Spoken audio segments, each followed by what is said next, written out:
Hey everybody, and here I am at Media City with the likes of BBC and ITV and the Lowry right in front of me, and of course, the University of Salford. Oh my god, I'm actually inside this time! Oh shoot, double dragon!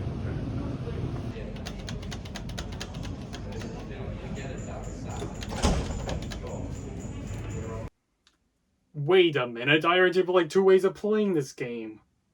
Looks like another year of university's gone by, and just like last year, I'll go over 20 particular key moments throughout the year in mostly chronological order.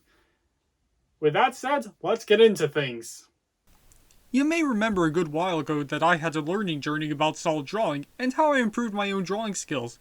And during my college days, I drew a poster for the Super Smash Bros. Video game for one of my units. With these in mind, I wanted to give myself a challenge throughout last summer, and with that, I drew the rest of the roster in Super Smash Bros. Ultimate, including DLC fighters and deluxe Mii costumes. When looking back, it's honestly quite impressive seeing how far my drawing skills have come as a result of this challenge, particularly when it comes to my attention to detail for some characters. When comparing old and new characters, it's like night and day. Hopefully this will have drastically improved my idea of how to draw, whilst using the solid drawing principle. For one of the first tasks of the year, I had to make an animation for World Mental Health Day. Whilst unexpected and tight at first, at least gave me an opportunity to refresh everything from last year. And because of my vast experience of LEGO stop motion, I decided to come down here in the stop motion studio to make my own animation. And with some help from my lecturers, assembled a green screen for the stop motion, and in Premiere Pro, learned about the masking tool to remove the unwanted shadow. And looking back, not only was it a good way of getting back into the swing of things, but highlights how far my LEGO stop motion skills have come. Since around this year, guidelines surrounding the have become a lot more relaxed, and because of this, I got to be in uni a lot more often, at least compared to last year. So here I am within the animation base room in university, where I sometimes get to do work and hang out. And I still vividly remember watching the Animal Crossing Direct several months back in here with some of the game design students, and yes, I got unreasonably hyped about the Froggy Chair and those amiibo cards. For the performance and character module, we got to design our own characters, and for me at least, it did not go as I initially planned. The feedback I originally received was honestly quite challenging to hear, and as a result of this revelation, realized that the animating process might not be for me, as it can be frustrating, especially as a perfectionist. And when looking back, I probably received the yips for my drawing skills given how much of a curveball the learning journey last year gave me. But on the other hand, the feedback did help me adapt and react more maturely than an online video platform ever could. Alright, get the kids out of the room. As for this, I decided to use Rotoscoping. What exactly is rotoscoping? Rotoscoping is an animation technique where you trace over live footage. This was invented by animation pioneer Max Fleischer in 1915 and patented in 1917. He used it to animate Coco the Clown in the Outs of the Inkwell shorts, and even Cap Calloway performing characters in some Betty Boop shorts. But it truly became mainstream once the patent expired in 1934, as Walt Disney used it for his films, starting off with Snow White to name one. Whereas in more recent years, it's now in TV shows, music videos, and even video games. Some examples include the film adaptation of A Scanner Darkly and Marvel Studios' What If series. Okay, what's so forbidden about it then? That's the thing, rotoscoping itself has raised many concerns by animators that since you're directly tracing over live footage, it's not true animation. It's like cheating in some ways. There's even a whole section in the Animator Survival Kit about this debate with some input by animation legends like Tex Avery, Chuck Jones, and even Walt Disney, who states that you should do things which humans are unable to do. But you already use rotoscoping for your films! What are you talking about? Reading through this made me feel like I was breaking the law just considering rotoscoping.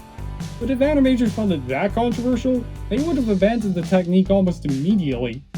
And seeing how widespread it is nowadays, I decided to go with it anyway. Sorry Tex, but my yips gave me no choice.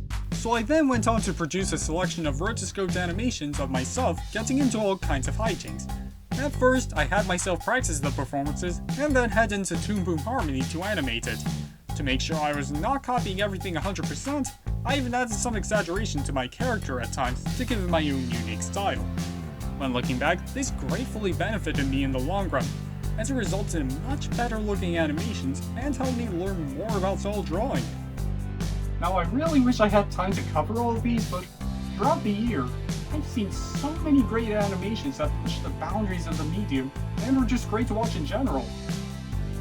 Earwig and the Witch was not one of them. This particular film is the first CGI animated film made by the legendary studio Ghibli, and when watching the movie, not only does the animation look unfinished, it looks worse than what the original Toy Story looked like in 1995. And that's not all. Earwig starts and ends the film as a manipulative spoiled brat, Baba Yaga is a stock evil stepmother, the pacing doesn't exist, the rock and roll theming feels really out of place for a Ghibli film, and the credits artwork is one of the biggest slaps in the face I've endured since Square Enix E3 showcase last year. So I think we can all agree that Earwig and the Witch is Studio Ghibli's Cars 2, a film so bad that it damages the reputation of what's otherwise a fantastic company. Like seriously Ghibli, I've seen direct-to-video films from the 2000s that look better than this. During the Manchester Animation Festival in November, I got to attend a Q&A for Disney's then upcoming Encanto. I got to hear directly from the directors behind the film about its production, particularly finding out that this film would not be made 5 years ago due to its visual complexity, leading Disney to produce more advanced technology. Or 5 years ago, for example, only 3 donkeys would be on screen. Now, there's hundreds. This thing can barely run Portal. This was really interesting hearing from the directors themselves, and mind-blowing to see staff behind one of my childhood favorite animation studios discuss about their latest project, and made me really excited for the film, especially after watching that unrendered piece of filth. And man, Encanto did not disappoint.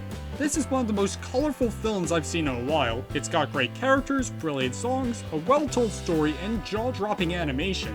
And I thought Sol and Luca had gorgeous animation. And the best part? Those shoved in and poorly executed twist villains! And despite having a terrible fanbase, Encanto is quite possibly one of the best films Disney's put out since probably The Lion King, and should be the blueprint for each of their films going forward. To get an idea of what the outside world would feel like after graduating, I got in touch with a member of the industry from 3 Hours Media. It was really fascinating hearing about what they worked on, especially given the pop culture status for some of them. During the interview, I even got some good tips for the future. Those including follow what you love, keep learning new skills, and most importantly, start small and rise to the top. During the year, I started to slowly go back to the cinema, mainly because I didn't want Spider-Man spoilers, and near the end of my year, I saw that new Sonic the Hedgehog movie completely on my own in the cinema at Media City. Whilst I found the film itself pretty good, it was quite a step going to the cinema without anyone with me, and proved that I can go to the cinema on my own if I really want to see the new Bob's Burgers movie.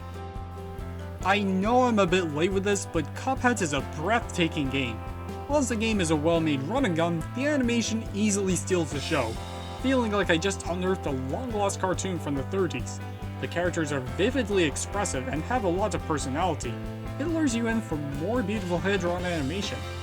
I can also safely recommend the new animated series on Netflix, and depending on its price, I might pick up the game's Delicious Last Course DLC. As a part of the Engagement Challenge module, I created a new logo to give myself a persona to appeal towards potential clients, with my logo representing a planet with a telescope sticking out to represent me exploring new opportunities in the vast world. I feel this design does a good job at portraying what I want to give towards clients. Which leads me into my own work experience, where I worked for Changes Limited, which a family member used to work at. I was given the task to bring their logo to life, and throughout much experimenting how it comes to life, and occasional updates through feedback with my client, I managed to successfully produce an animation for their company, and was quite proud to leave some sort of legacy, and I really had to thank the folks at Changes for this experience. It's been fun. Whilst around the same time, I looked into hybrid animation, particularly live action with 2D hand-drawn animation, along the lines of Mary Poppins, Who Framed Roger Rabbit, and Space Jam. With this, I wanted to produce a series of test animations exploring the different types of the hybrid. For this, I did a lot of research for how these kinds of animations are produced, finding out that it dates back as far as animation itself with the Enchanted Drawing and Gertie the Dinosaur, as well as some Disney films like The Three Caballeros and some old Jam Handy shorts. Pray for me. It takes a lot of dedication to produce these films, with actors in green screen rooms for interacting in a cartoon world, and particularly Roger Rabbit using rubber dummies of the cartoon characters, and actors, particularly Bob Hoskins, going into mind training to get a sense of weight and depth of the characters. You can see this type of production sneak into more recent films. Unsurprisingly, this led overpaid Hollywood executives to make their own versions of Roger Rabbit. And unfortunately, they didn't take into consideration what made Roger Rabbit so loved in the first place, aside its visual effects. As we'll see with Cool World. The hybrid itself does not work well together, the characters are thinner than the second dimension, it has no plot whatsoever, and the shortcuts taken are as clear as the cells these characters were painted on. Overall, Cool World is one of the worst films I've ever seen, and is an hour and 42 minutes of pure nonsense I'll never get back. And let me tell you, Space Jam 2 isn't getting away scot-free either. Whilst the hybrid is miles better than Cool World due to 29 years of advancement, inside this Trojan horse of a Space Jam sequel is a glorified 2-hour HBO Max commercial. It borrows too much from its predecessor, which believe me wasn't that great to begin with, and what's worse is that they put more effort into the animation than anything else, as this shot of Warner Brothers flexing their IP at the audience took over a year to animate! And boy, was it worth it! Now if you excuse me, I gotta go watch that new Chip and Dale movie featuring this lovely image to set up my otherwise low expectations.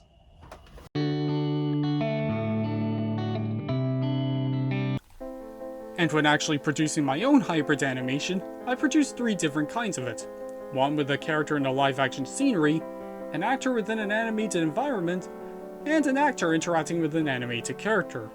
With this, I particularly used Toon Boom Harmony for the animation to rotoscope, and used After Effects to composite everything together.